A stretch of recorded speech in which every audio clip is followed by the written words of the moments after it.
14টি কুফরি বাক্য যা আমরা নিয়মিত বলে থাকি। 1, আল্লাহ লাগে, ইল্লাহ লাগে, নাউযুবিল্লাহ। 2, তোর মুখে ফুলচন্দন পড়ুক। ফুলচন্দন হিন্দুদের পূজা করার সামগ্রী। 3, কষ্ট করলে কেষ্ট মেলে। কেষ্ট হিন্দু দেবীর নাম, তাকে পাবার জন্য কষ্ট করছেন। 4, মহাভারত কি অশুদ্ধ হয়ে গেল? মহাভারত একটি উপন্যাস যা সবসময় অশুদ্ধ। 5, মোল্লার দৌড় মসজিদ পর্যন্ত, এটা ইসলামের নামে কটূক্তি করা, নাউযুবিল্লাহ।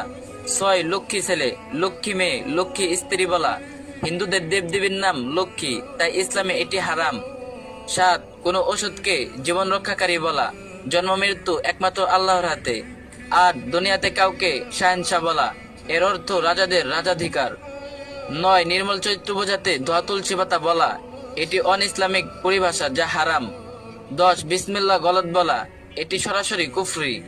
11, মৃত্যুর সাথে পাঞ্জা লড়া বলা কুফরি।